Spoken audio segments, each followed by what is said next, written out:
네, 오늘은요, 이 나의 생명조차라는 제목으로 함께 은혜를 나누고자 합니다. 오늘은 매우 특별한 날입니다. 어떤 날일까요?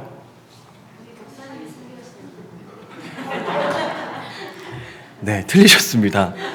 어떤 날이냐면 방학이 딱 4주 남았습니다. 7월부터 시작한 방학이 어느덧 반이 지났습니다. 그리고 개인적으로는 목사가 되고 이 처음으로 주일 예배 설교를 하는 날이 되었습니다. 매우 특별하고 영광이지만 큰 부담감이 아닐 수가 없습니다. 그러나 하나님이 주신 매우 크고도 특별한 은혜라고 생각합니다. 우리가 오늘 함께 읽었던 이 말씀의 대상은 다름 아닌 제 자신입니다. 그렇다고 해서 우리 성도님들에게 아무런 상관이 없는 말씀이 아니라 주님을 처음 믿으셨던 그때의 열정, 그때의 감격을 다시 한번 되살려서 말씀 안에 함께 결단하는 귀한 시간이 되시기를 소망합니다. 혹 아직 믿음이 없는 분들이 계신다면 오늘 말씀을 통해서 성령님께서 마음 문을 열어주셔서 그토록 믿을 수 없었던 주님을 믿는 기적이 일어나는 시간이 되시기를 소망합니다. 오늘 본문 말씀의 배경은 이렇습니다. 바울은 이 세 차례의 전도 여행을 떠나는데요. 그 중에서 이 3차 전도 여행 중에 에베소라고 하는 지역에서 약 3년 정도 복음을 전하며 교회를 세우게 됩니다. 바울의 생애 중에서 가장 왕성했던 활동을 한 시기가 바로 3차 전도 여행 중에 이 에베소에 있던 기간이었습니다. 에베소라는 장소는 이 우상이 득실거리는 장소였고 세상 풍조가 만연하는 그런 곳이었습니다. 그런 곳에서 이 바울은 3년 동안 정말로 목숨을 다해서 헌신적으로 복음을 증거하였습니다. 그 당시에 바울은 혼자서만 사역을 했던 것이 아니라 그가 양육했었던 많은 제자들과 함께 이 사역을 함께 했습니다. 그 많은 제자들을 양육하여 이 에베소 곳곳에 교회를 세울 때마다 그들을 지도자로 개척교회의 담임 목회자로 세웠다라고 생각하시면 이해가 쉬울 것입니다. 어려운 곳에서 우상이 많은 곳에서 사역을 하는데 이 동역자가 함께한다. 이들이 얼마나 귀한 주님의 동역자였겠습니까? 바울은 이들을 에베소의 여러 교회의 지도자, 감독자로 세워서 함께 에베소의 이 복음화를 위해서 달려나갔던 것입니다. 우리 한번 스크린을 보시면서 오늘 본문 말씀 28절 말씀을 함께 읽어보겠습니다. 시작!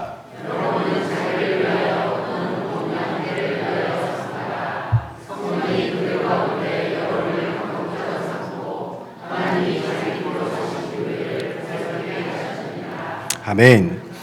여기서 말하는 여러분이 이 바울의 제자들입니다. 그들을 각 교회, 에베소의 여러 개척교회의 감독자 그리고 지도자로 세워서 이 주님께서 핏값으로 사신 그 교회들을 보살피도록 하였습니다. 이렇게 목숨을 다해 에베소에서 복음을 전파하고 여러 교회를 세우고 예루살렘으로 돌아가는 일정 중에 이 밀레도라는 지역에 이르게 됩니다. 그 밀레도라는 지역에서 바울이 이 성령님의 음성을 들었던 것으로 예측합니다. 바울이 어떤 생각을 하게 되냐면 이제 내가 에베소로 다시 돌아갈 일은 없을 수도 있겠다.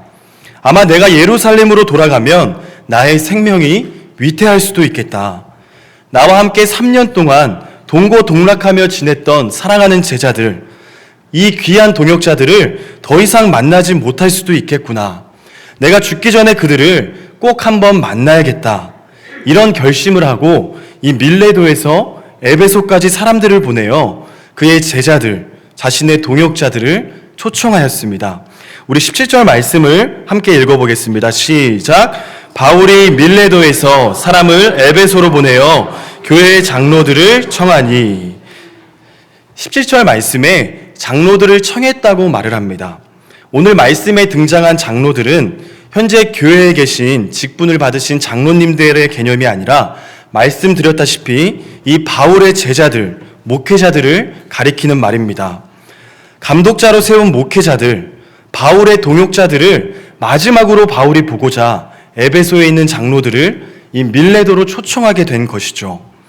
그들을 초청해서 그들을 향해 마지막으로 고별 설교한 내용이 우리가 오늘 함께 읽었던 이 본문의 말씀이라고 할 수 있습니다. 바울이 고별 설교를 하는 경우가 몇 차례 되는데요. 이 고별 설교의 특징이 있습니다. 무엇이냐면 먼저 설교자가 사람들을 초청해서 이 한자리에 모읍니다. 그리고 설교자가 곧 자신이 어딘가로 떠나거나 자신의 목숨이 다할 것을 예고합니다. 그리고 설교자가 청중들을 향해서 이렇게 사세요, 이런 권면이나 예언의 말씀을 합니다. 오늘도 이런 특징들이 그대로 나타나고 있습니다. 에베소에 있었던 이 사랑하는 제자들, 목회자들을 초청하여 불렀고 그들에게 설교를 하면서 자신이 곧 결박과 환난을 당할 것을 예고하고 있으며 그들에게 내가 이렇게 살았으니까 여러분들도 이렇게 사십시오. 주님의 말씀이 이러이러하니 그 말씀을 기억하며 사십시오. 이런 권면의 말씀을 바울은 하고 있습니다. 그 초청한 장로들, 초청한 동역자들에게 얼마나 하고 싶은 말이 많았겠습니까? 그 누구보다도 이 그들의 삶을 사도 바울은 잘 알고 있었을 것입니다. 끼니도 제대로 먹지 못하고 복음을 전한다는 그 하나의 이유로 많은 핍박을 당하는 삶, 그렇게 고달픈 삶을 살아가는 동역자들에게 마지막 유언과 같은 말씀을 해주고 있는 것입니다. 목회적 선배로서 그 누구보다도 이들을 사랑하는 마음으로 큰 힘과 용기를 주는 귀한 말씀을 전하고 있는 것이죠. 오늘 바울의 고별설교에서 두드러지게 나타나는 특징 중에 하나는 사도 바울이 나의 삶은 이러한 삶이었다 라고 자신의 삶을 상기시키는 말씀을 하고 있습니다. 다 함께 우리 19절, 20절 말씀을 같이 읽어보겠습니다. 시작. 곧 모든 겸손과 눈물이며 유대인의 관계로 말미암아 당한 시험을 참고 주를 섬긴 것과 유익한 것은 무엇이든지 공중 앞에서나 각 집에서나 거리낌 없이 여러분에게 전하여 가르치고, 우리 이어서 31절 말씀 함께 읽겠습니다. 그러므로 여러분이 일깨어 내가 3년이나 반맛 쉬지 않고 눈물로 각 사람을 훈계하던 것을 기억하라. 아멘. 이게 무슨 말입니까? 사랑하는 동역자들이여, 여러분들이 알다시피 내가 걸어온 이 삶, 내가 복음을 전하며 주를 위하여 살아왔던 이 삶은 겸손한 길이었고 눈물의 길이었다. 여러 관계를 인하여 온갖 시험과 시련을 참는 길이었고 기회가 닿는 대로 유익한 것을 전하는 삶이었다. 이렇게 고백하고 있는 것입니다. 그 유익한 것이 무엇이겠습니까? 바로 복음입니다. 곧 복음을 전하려고 내 삶을 다 던졌다. 그 삶이 나의 삶이었다. 나는 나의 유익을 위해 살아갔던 것이 아니라 철저하게 주님을 위한 삶을 살아왔다. 그것을 너희도 아는 바라. 내 삶이 내 자신의 것이 아니라 주님을 위한 삶이었다라는 것을 사도 바울은 그들에게 말씀하고 있는 것입니다. 사랑하는 성도 여러분, 어떻게 이러한 삶이 가능하겠습니까? 복음의 삶은 어떠한 삶입니까? 예수님이 내 삶에 임하는 삶입니다. 곧 내가 다른 세상 속에 있는 것이 아니라 내가 주님 안에 있다. 오직 주님 안에 있는 삶이 복음의 삶입니다. 내 인생이 내 것이 아니라 주님의 것임을 인정하며 살아가는 삶입니다. 내가 항상 주 안에 거한다는 것을 인정하는 것입니다. 사랑하는 성도 여러분, 주 안에 있는 사람과 그렇지 않은 사람은 확연하게 다릅니다. 얼굴이란 단어, 이 얼꼴에서 비롯된 단어인데요. 그 뜻을 자세히 살펴보면 이는 얼굴에 다 나타난다는 뜻입니다. 제가 작년에 목사 안수를 받았는데 혹시 몇 월인지 기억나시는 분 계십니까? 너무 오래됐나요? 작년 10월 말에 제가 목사 안수를 받았는데요. 목사가 되고 나서 한 가지 조그만한 소원이 하나 생겼습니다. 별거 아니지만 한번 들어보십시오. 나에게 이런 일이 일어났으면 좋겠다 하며 소망하는 한 가지 일이 생겼습니다. 저에 대해 모르는 사람이 지나가다 마주치는 사람이든 물건을 사러 갔을 때 장사하시던 분이든 목욕탕에 가서 때를 미시는 사람이든 저를 보았을 때 혹시 목사님이세요? 이런 질문을 받아보면 너무 좋겠다는 조그만한 소원이 생겼습니다. 조심스럽게 예상하기는 제 얼굴이 좀 동안이기 때문에 한 10년 후에 나름의 연륜이란 것이 쌓이고 조금씩 삶에서 배어 나오기 시작할 때 이 소원이 이루어지지 않을까 생각을 해봅니다. 빨리 이루어지면 더할 나위 없이 좋겠죠. 감사합니다. 주 안에 있는 사람은 그 얼굴 모습 그 자체 속에서도 주님의 사람이다 라고 드러나게 되는 것입니다. 주님이 드러나는 삶입니다. 주님이 드러나는 사람들의 중요한 특징이 있는데 우리가 오늘 읽었던 오늘 말씀에서와 같이 그 두 가지 특징은 바로 이 겸손과 눈물이라는 것입니다. 오늘 바울이 후배 목회자들에게 겸손을 말하고 있습니다. 너희가 아는 바와 같이 내가 겸손하였다. 그냥 대충 겸손하다 말다 그런 겸손이 아니라 모든 것에 있어서 겸손하였다. 그것을 너희도 아는 바라. 이렇게 고백하고 있습니다. 많은 지역으로 전도 여행을 다녔습니다. 바울을 통해서 수많은 역사들이 나타났습니다. 병든 자도 치유받았고 바울이 기도할 때 귀신 들린 자에게서 귀신이 떠나가는 놀라운 예수 그리스도의 역사가 가는 곳곳마다 일어났습니다. 그때 그 은혜를 입은 많은 사람들은 사도 바울 일행을 신격화하기도 했고 바울 일행을 향해서 격한 환호를 보내기도 했습니다. 그러나 그럴 때마다 바울은 절대로 자랑하지 않고 자신을 드러내지도 않았습니다. 충분히 교만할 수 있지 않습니까? 나를 통해서 이런 일이 일어나다니. 그렇지만 사도 바울은요, 절대 자신을 드러내지 않고 오직 주님만을 드러냈습니다. 이것은 내가 한 것이 아닙니다. 나를 위해 보혈을 흘리신 주님께서 하신 것입니다. 그러한 겸손을 바울의 후배들도 너무나도 잘 알고 있었던 것입니다. 잠언 말씀에 사람의 마음의 교만은 멸망의 선봉이요 겸손은 종기의 길잡이니라 이런 말씀이 있죠. 할렐루야. 사랑하는 여러분, 복음으로 살아가는 사람들, 예수님이 임한 삶을 살아가는 사람들, 예수님 안에 있는 사람들은 100% 겸손합니다. 복음의 감격, 그 은혜가 있기 때문에 절대로 교만할 수 없습니다. 우리 예수님께서 그러하셨습니다. 마태복음 20장 28절을 보게 되면 인자가 온 것은 섬김을 받으려 함이 아니라 도리어 섬기려 하고 자기 목숨을 많은 사람의 대속물로 주려 함이니라. 아멘. 주님께서 태어나 누우신 곳은 따뜻하고 푹신한 이불이 아니었습니다. 더러운 말 먹이통에 누이셨고 우리 주님께서 죽으신 곳은 거룩한 침전이 아니라 추악하고 가장 무거운 형벌을 받는 이 십자가였습니다. 예수님의 태생의 순간부터 죽는 순간까지 철저하게 겸손하셨습니다. 사랑하는 성도 여러분, 주님은 오늘을 살아가는 우리들에게 이런 겸손을 요구하십니다. 오늘날 많은 그리스도인들이 겸손을 잃어가고 있습니다. 나 자신만의 이익을 생각하고 있고 내 이익만을 챙기려고 하고 있습니다. 그런데 아십니까? 주님을 모르는 세상 사람들조차도 그리스도인들에 대해서 겸손을 요구하고 있습니다. 주님을 모르는 사람들도 교회 다니고 예수님을 믿는 사람들에 대해서 겸손을 기대하고 있습니다. 하나의 밀이 되어 썩어지는 그리스도인의 모습을 기대하고 있습니다. 좀 손해를 보고 좀 피해를 입더라도 끝까지 겸손한 그리스도인들을 주님뿐만 아니라 세상 사람들도 눈을 씻고 찾아보고 있다는 사실입니다.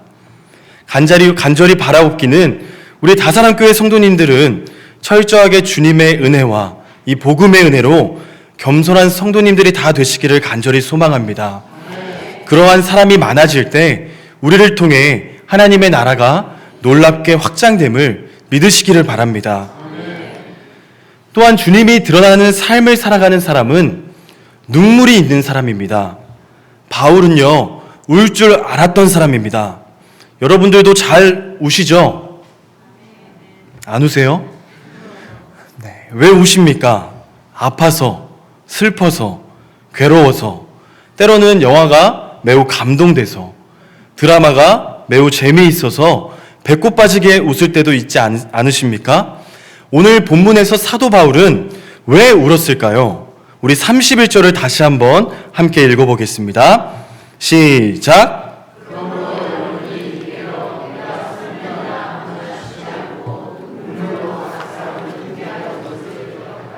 아멘. 바울이 왜 울었습니까?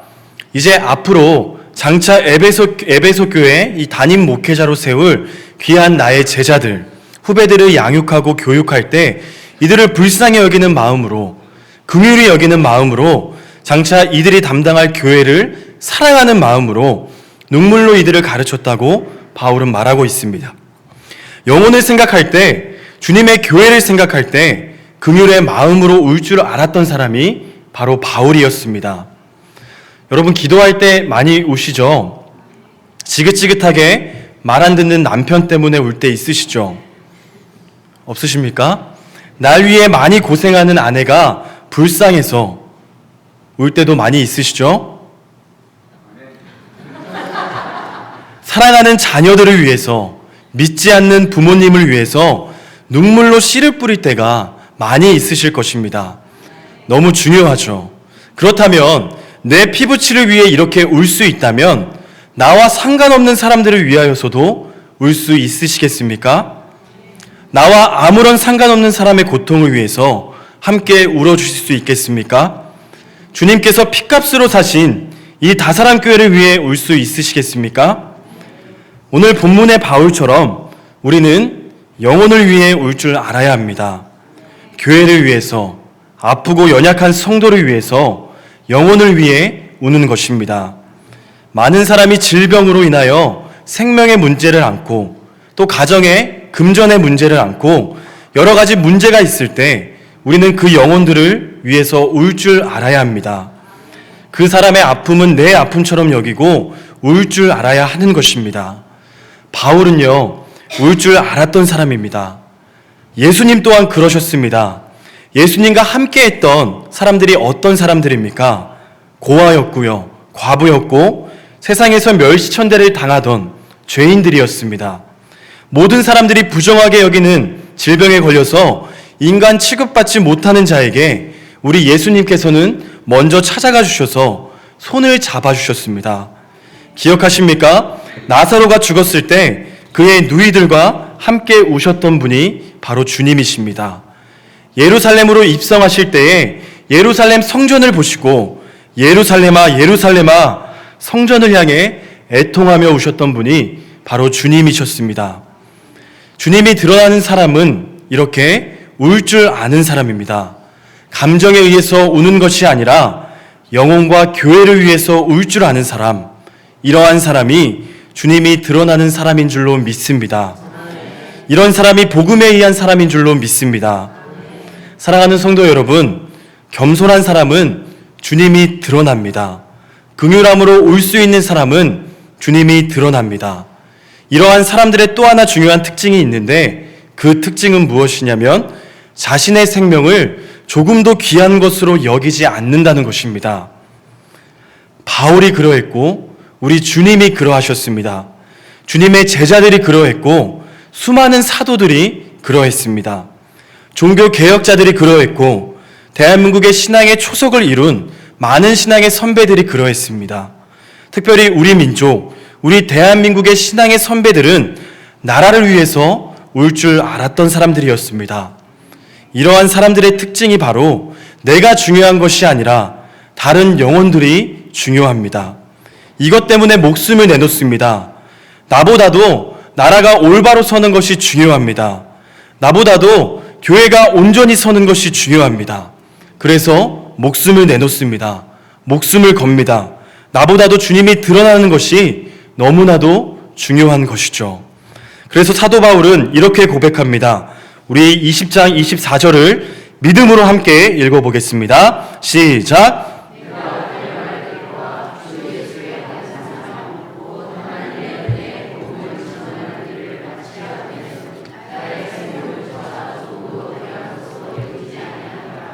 아멘. 바울은 복음을 증언하는 일에 자기의 목숨을 내걸겠다라고 고백합니다. 바울을 보십시오.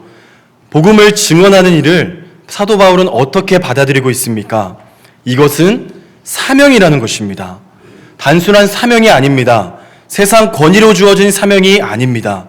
죄인인 나를 구원하시기 위해서 죽으시고 부활하신 우리 구주 예수 그리스도로부터 오는 사명, 복음을 전하는 일을, 복음으로 살아가는 일을 이러한 사명으로 받아들이고 사명을 위해 달려나가는 것입니다. 이 사명은 사도 바울뿐만 아니라 오늘날 우리에게도 명령하신 주님의 사명인 줄로 믿습니다. 저는 아직 1년이 되지 않은, 이제 막 1년이 되어가는 목사입니다. 이제부터 본격적으로 이 목사의 삶을 살아가야 합니다. 이제는 돌이킬 수 없습니다. 빼도 박도 못합니다. 젊은이들은 이것을 빼박캔트라고 표현하기도 합니다. 사실 목회자의 삶을 간다는 것이 두려웠습니다. 그리고 싫었습니다. 감수성이 예민한 시절 절대 가지 않으려고 했습니다. 또 사람들은 목사는 장가 가기 어렵다고 해서 결혼도 못할까봐 오지 않으려고 했습니다. 그런데 저 옆에 있는 분과 결혼을 하게 되었죠. 저만 그렇습니까? 여기에 계신 모든 분들도 마찬가지입니다. 주님을 믿게 된 순간부터 우리는 순례자의 길, 십자가의 길에 오르게 된 것을 믿으시기를 바랍니다. 인간적인 생각으로 접근하자면 신앙생활만큼 고리타분한 것도 없습니다. 족쇄도 이런 족쇄가 없습니다. 너무나도 두렵죠. 왜 그런 것입니까? 왜 두려운 것일까요? 이것을 바울처럼 주님이 주신 사명으로 믿지 않기 때문입니다. 그러나 이 길을 나를 살리신 주님께서 주신 사명으로 생각한다면 그 길을 걸어나가는 가운데에 귀한 것을 발견하게 될 것입니다. 그것은 바로 나의 생명보다 귀한 예수, 내 목숨을 다 던져도 조금도 아깝지 않은 고귀한 예수님을 분명하고도 우리는 확실하게 발견하게 될 것입니다. 우리 믿음을 가지고 한번 함께 복창하겠습니다. 따라해 보십시오. 나는 사명자다. 너무 작습니다. 우리 한 번 더 복창하겠습니다. 나는 사명자다. 아멘. 주님의 능력과 성령 충만함이 함께 하실 것입니다. 우리 한 번 더 복창하겠습니다. 하루를 살아도 주를 위하여, 하루를 살아도 주를 기쁘시게. 아멘. 복음에 의한, 복음을 위한 삶이 다 되시기를 주님의 이름으로 간절히 축복합니다.